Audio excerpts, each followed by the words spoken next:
Welcome to the Pro Ticker Deep Dive. The market signals we've been tracking, well, they couldn't be much more confusing this week. There are massive crosscurrents just pulling assets in totally opposite directions. Absolutely. It's a real mix out there. So today we're diving deep into this landscape, one that's really defined by extreme divergence. You've got global corporate balance sheets looking, frankly, dangerously leveraged. hmm Then regional markets are pulling back in places, and commodities, they're sending two completely contradictory messages. Yeah, polar opposites in some cases. So our mission today is to try and navigate these choppy waters for you. We want to find where the treasure, might actually lie, and maybe more importantly, where the hidden traps are set. And that search, that selectivity, it's just essential right now. You really can't afford to be passive in this kind of environment. Why is that? Well, it's not an environment where, a rising economic tide just lifts every boat. That's definitely not happening. Right. We are seeing assets, regions, sectors, all moving in wildly different directions. And often it's because of these deep-seated structural forces. Which makes it Simultaneously dangerous if you're broadly exposed, just buying the market index, say. But also absolutely full of opportunity if you're highly disciplined, if you pick your spots carefully. And the core conflict sort of driving this whole discussion is pretty striking when you look at it. Corporate debt globally is sitting at record highs. Yep, a legacy of years of almost free money, really. Exactly. Yet at the exact same moment, gold, the classic safe haven asset, is smashing record after record. So when that global debt risk meets this huge flight to safety demand in gold, well, something has to give, doesn't it? It really does. That tension is palpable. Okay, let's unpack that debt mountain first. Yeah. Because the scale is genuinely shocking. Worldwide corporate debt has hit $25.3 trillion. $25.3 trillion. It's a staggering number. And that's up over $1 trillion in just the last year. Right. That leverage was built up over many years, but now, with interest rates higher. The structure matters more. Exactly. The structure of that debt is where the real danger is now. It isn't just the overall size, so that's huge. It's the quality. Where does the quality of that credit sit? Okay. Have to focus on the cliff edge, really.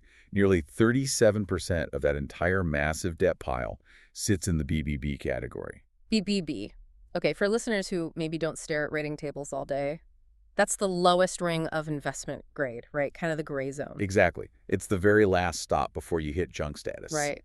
So it means roughly a third of the world's corporate debt is highly reliant on things staying stable, just to hold on to that investment grade rating. Wow, a third. That concentration is immense. It is. Think of a poorly structured skyscraper. Maybe the lower floors are solid, right? But the third floor, representing 37% of the whole building, is kind of held up by cheap scaffolding. Okay, so what happens when that scaffolding, that BBB debt, meets, say, an economic shock or just sustained higher borrowing costs? What happens then? Well, that's when you could trigger what some analysts are calling the BBB time bomb. The time bomb. Okay. Yeah.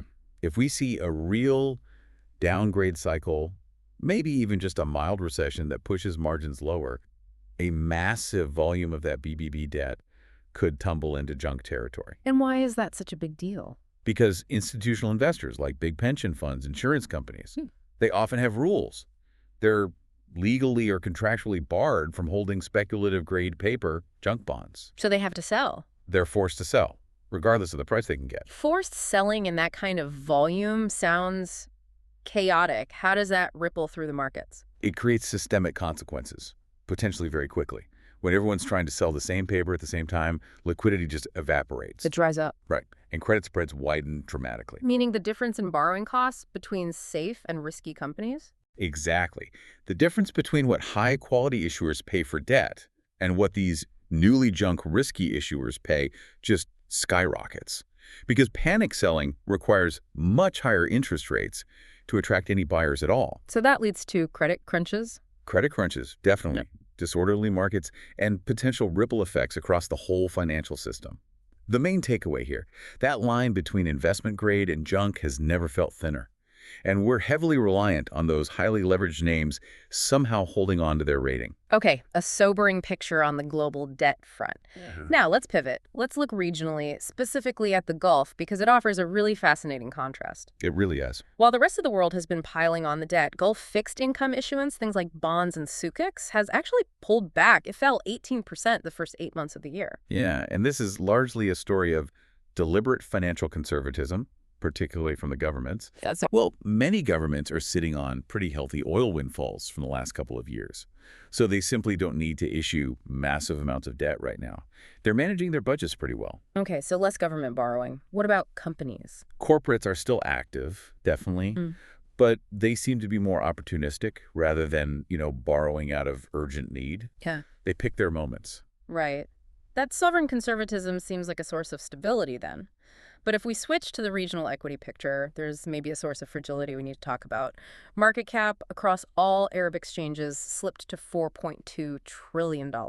Yes, and here's where concentration risk really comes into play again. Okay. The entire regional equity valuation is actually quite precarious because one market dominates. The Saudi exchange, Tadawul, makes up more than half of that total $4.2 trillion market cap. More than half from just one exchange. Exactly. So think about it.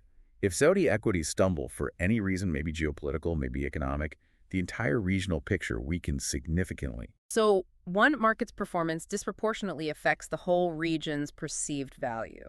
Precisely. That concentration, sometimes coupled with lower liquidity on some of the other exchanges, it just reduces the region's overall resilience to shocks. Okay, noted. However, you mentioned corporates are still active in the debt space, even if overall issuance is down. Are there positive counterpoints there? Opportunities for investors? Oh, absolutely. Even with overall issuance lower, there are specific opportunities, especially if you're looking for diversification away from that global BBB risk we talked about. Right. Corporates, particularly strong names in the UAE and Saudi Arabia, are actively using bonds and also sukuk. Sukuk being the Sharia-compliant bonds. Exactly. They're using these instruments to fund massive expansion projects. Think infrastructure, real estate, technology development. So for investors, For you, the selective investor, this can provide decent yield and valuable diversification. It lets you get exposure to the region's growth without necessarily taking on the risk of those highly leveraged global corporate names. and is there a particular theme emerging in that space? Yes, actually. A huge growth area is ESG-themed debt issuance. ESG, environmental, social, and governance, debt tied to sustainable projects. Precisely. That specific segment is growing really rapidly in the Gulf. These companies are funding huge, long-term, often green or socially beneficial development projects. It offers a pretty unique avenue for tactical investment right now. Interesting. Okay, let's shift gears again. If you want, like, the clearest possible picture of market divergence right now. Commodities. It Yeah. has to be commodities. Yeah, nowhere is that market split more obvious. You just look at gold soaring to records, Mhm. while nickel is just stuck in this prolonged, deep collapse. It's a stark contrast. And gold is enjoying one of its strongest structural bull runs in a while. What's really interesting is what's driving it. It doesn't seem to be, typical retail speculation this time. So what is it? The biggest force appears to be geopolitical hedging. Central banks, especially in Asia, think China, India, Russia too, they are buying gold at historic rates Why? As a hedge against? as a hedge against perceived dollar dominance, and uncertainties in the global financial system. This Yeah. is official sector demand. It feels sustained, not speculative, and that's fundamentally underpinning the entire price move. And I guess the broader macro climate is finally helping gold too. Correct. The softening we've seen in U.S. yields, plus the likelihood of future interest rate cuts from the Fed, that's removed a major headwind for gold. How does that work exactly? We often talk about the real yield. That's basically the nominal interest rate minus what people expect inflation to be. When real yields fall, the opportunity cost of holding a non-yielding asset like gold just evaporates. Why hold a bond paying very little after inflation when you can hold gold? Got it. And technically, Technically, our sources are showing the uptrend is pretty clean. There seems to be firm support holding around the $3,200 level. It looks like a textbook strong rally, really. okay, so contrast that strong, clean chart for gold with the harsh reality of nickel, an industrial metal that's just drowning in oversupply. Yeah, nickel is the perfect, almost painful case study for what happens when supply completely overshoots demand, even if the long-term story is positive. Right, because everyone knows nickel is crucial for EVs, for batteries. Exactly. The long-term demand narrative is strong. But production, particularly coming out of Indonesia and China, has ramped up so aggressively, so quickly, that the market is now just flooded with surplus metals. So what's the crucial investment lesson we need to take away from nickel's situation? Don't get swept up in the narrative. Pretty much, do not confuse long-term structural demand, like the undeniable eventual need for more EV batteries, with near-term price direction. It's a classic mistake. Because if supply massively overshoots? Prices fall, Yeah. even if demand is actually growing. If supply grows faster, prices collapse. And the chart for nickel is, well, it's truly ugly. The downward momentum looks entrenched. Technical resistance seems heavy around $16,000. The risk just feels heavily skewed to the downside here until that supply glut gets worked through or curtailed. Okay, a tale of two metals indeed. Let's pivot one last time to oil. Brent crude is currently trading sort of quietly in the high $60. Yeah, it seems almost stable, doesn't it? Yeah. Especially compared to the fireworks in gold and nickel we just discussed. But is it really stable? Well, that apparent stability might be deceptive. There's definitely some underlying fragility there Because global inventories are building quietly but consistently. And that means supply is slightly outpacing demand right now. and that puts pressure on OPEC Plus? It forces OPEC Plus into a very difficult dilemma. They face a tough choice. Do they cut output further to support prices but risk losing more market share to non-OPEC producers like U.S. shale?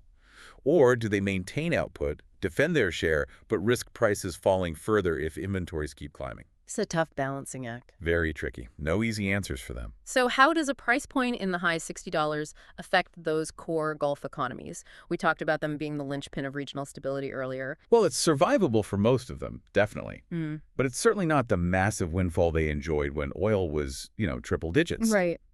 So this sort of low to moderate price point forces those governments to lean much harder on diversifying their revenue away from the oil wellhead. Which isn't necessarily a bad thing long term. No, absolutely not. It's actually driving significant positive structural change in the region. You see this remarkable shift, for example, where Saudi Arabia's non-oil economy now apparently makes up over 70% of its GDP. Wow, over 70%. That's huge. It's a phenomenal number. Yeah. Shows real progress on diversification. But, their overall fiscal health is still pretty tightly linked to avoiding a significant oil price surprise on the downside. They still need oil revenue to balance the books comfortably. Okay, let's try and synthesize all these different threads then. We've covered global debt risk, regional Gulf dynamics, and this huge divergence in commodities and oil. If you were looking for the clearest winning plays right now, based on everything we've discussed, where does the data seem to point? Yeah, putting it all together, I'd say gold looks like the clearest winner. You've got that alignment of sustained central bank demand, the macro tailwinds from potentially lower rates, and strong technical momentum. Okay, gold first. What else? Secondly, selective Gulf debt looks like a strong tactical play. Those corporate sukuk and bonds we mentioned, they offer decent yield in a generally stable liquid region that's benefiting from sovereign reserves. It feels like a safer alternative to that highly leveraged global corporate paper. So, gold and selective Gulf debt as opportunities. Now, the flip side, for you, the investor listening, what are the traps that really need to be avoided, given all these crosscurrents? Number one has to be remembering that systemic threat lurking in the BBB corporate debt time bomb. The sheer size of it makes it a risk you can't ignore. Don't get complacent about credit quality. Exactly. Second, you have to recognize the vulnerability that comes from concentration risk in Arab equities. They're just overwhelmingly tied to how the Saudi market performs. Oh. And finally, probably avoid trying to catch a falling knife in industrial metals like nickel. Wait until you see real, concrete signs that the global supply imbalance is actually being addressed. Don't just bet on the long-term story. And maybe add a fourth. Be aware of potential downside surprises in oil if those inventories keep climbing. Right. So it really feels like this is the environment we're navigating. If you had to boil it down, what's the single core directive the market is issuing to listeners right now? I think it's demanding relentless discipline and selectivity. That's the key word. Not a time for broad bets. Absolutely not. This is not the time for broad brush investing. It is strictly about picking your battles, focusing on fundamental strength. You've got to lean into structural trends like that gold rally.